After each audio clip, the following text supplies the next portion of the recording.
Ladies and gentlemen, Kenya is becoming the headquarters of abductions. It is in Kenya where youth are missing just because of criticizing the government, just because of expressing what, according to B, look like satire. And when people express their minds in writing, maybe in words, even if you don't agree with them, it is important to leave them alone.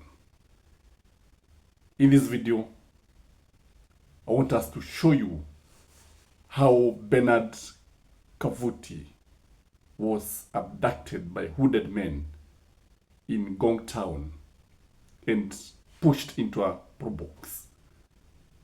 And when you look at all these scenes, you realize that they are actually tainting the name of the government.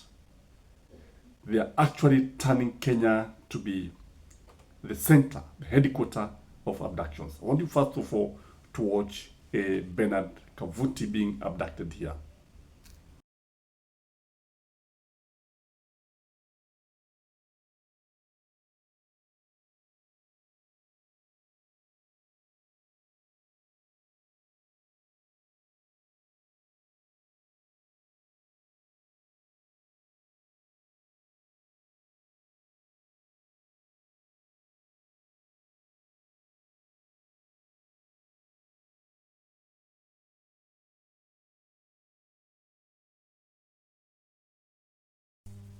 So see this, how it happened in Odero, where Peter was abducted. And tell me why the DCI has not acted if it is the one that is not involved.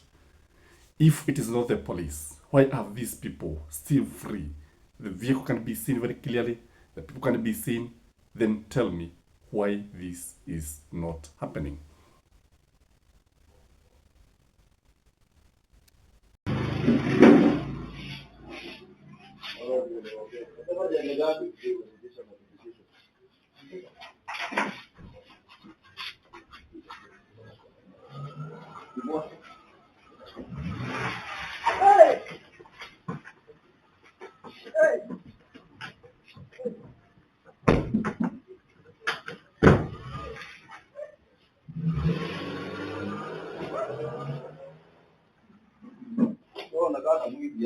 Then there is Bernard Moteti, who was also abducted in Odero, in Kiambu, just so near Nairobi. And the funny thing is that it is not hard to identify these men if the DCI is not involved.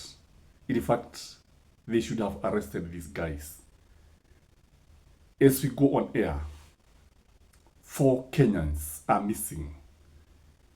Families are crying. And they don't know where their sons are. And if there's one thing that is going to make the youth bitter in this country, it is these abductions. If there's something that is going to alienate William Samoei Ruto from the voters and from Kenyans in general, it is the abductions of the youth. I've noted that a number of leaders have actually raising their alarm, their concern. Gathoni Wamweshoba is there. There is also Ruben Kigame. I also seen Kabado Akabado. I also seen Kivuza Kibwana.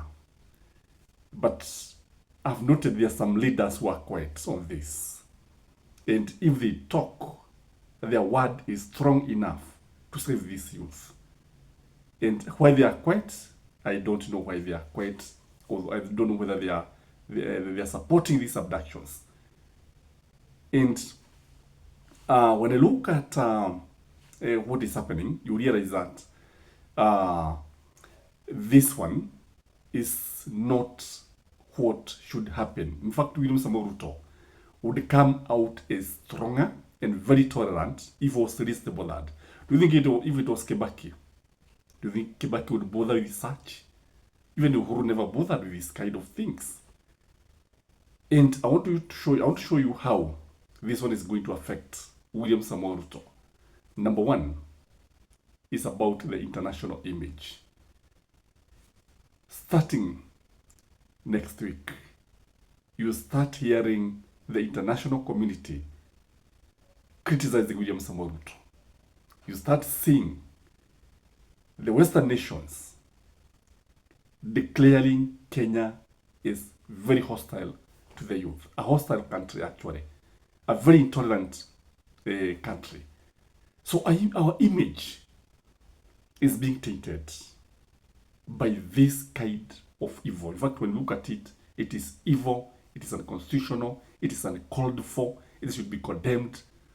And again, it is archaic, very archaic, if something like this can happen at this time. The other thing is that it can only make William Samoei Ruto unpopular.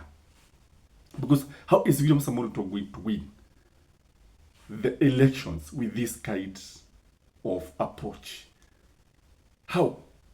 In fact, even those people who are not, maybe who had doubt and maybe they not decided because of what is happening, because these youth are just armed with just a mobile phone, nothing.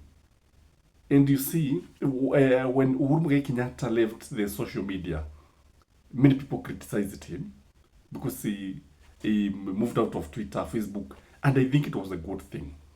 Sometimes it is necessary if William Samoei Ruto cannot handle this. And the problem is that maybe he can be able to handle this, but maybe the advisors are doing it. When I saw Murkomen being appointed in this docket, remember what I told you? I told you Murkomen is going to face the youth head on. That is why Junet Mohammed did not get that position. That is why Murkomen took that with gusto and entered the office very fast. And look at what is happening since he came into office. And if William Samoei Ruto is not involved, why is he not talking about it? Why is he not condemning it? Because he only need to tell the Inspector General that I want to see these thugs, because from all angles, those abductors are thugs. I want to see these thugs behind the bars. That is what he should do. The fact that he's not talking, the fact that people from his party are not talking, it tells something. There is a lot of information you can get when somebody is not talking, when he's quiet. In fact, being silent is a form of communication. The other thing is that when I look at his legacy, when I look at the legacy of William Samoei Ruto, actually it is in jeopardy. What kind of legacy is William Samoei Ruto going to leave? How does he want to be remembered? How does he want history to judge him? When the history of this nation will be written, that chapter about abductions will taint William Samoei Ruto badly. In fact, when you look at our constitution, which is very, very vibrant and which actually is an example of what a country should have, then you see what is happening. You realize that even Moi was better, if you ask me. Moi was a bit tolerant because he was dealing with the politicians head on. Although we don't support it, he was dealing with the politicians head on. These are just youth. These are his sons, by the way. And when this happens, then I blame the judiciary, I blame the executive, I blame every sector that is supposed to come up. Even the human rights is not coming out, human rights organization is not coming out strongly. And when I listen to what able member of parliament was saying, I want you to watch what he was saying here, you realize that this is something that can destabilize our country. And William Samoei Ruto need to ensure that these things come to an end. In fact, this is something that is very, very ugly, even talking about it at this time and era. So listen to what Gitoga is saying here. Ambaye anaitwa Billy Mwangi amepotea sasa kwa siku 3, na serikali inasema inafanya uchunguzi na bado haijapeana hata jibu ya kusema hii maneno imefanyika hivi. Kwanza kabisa, I want to condemn jinsi ya kutumia what we call extrajudicial ways ya kufanya maneno ya sheria ikae kama haitumiki vizuri. Na I want to say that we expect the organs of law to produce Bill unharmed and alive. If anyway he is produced when he is harmed or he is not alive, we are going to stop everything in Embu. We are going to call demonstrations. We are going to close all government offices because we cannot accept the order of the day of losing our young people. The father to that young man who has all his future ahead of him is actually somebody who will not eat Christmas in peace.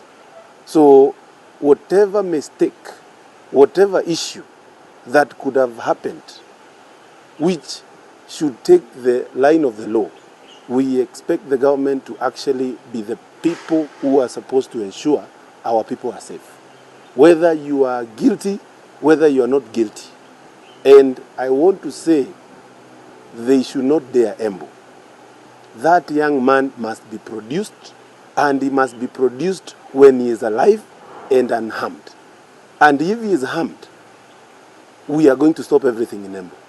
We are going to ensure Embu comes to a standstill. And this is something that I'm saying because I know if we allow to go this direction, if we allow our country to go this direction, we are going to go back into the dark days, not only of Moi, but of the colonial.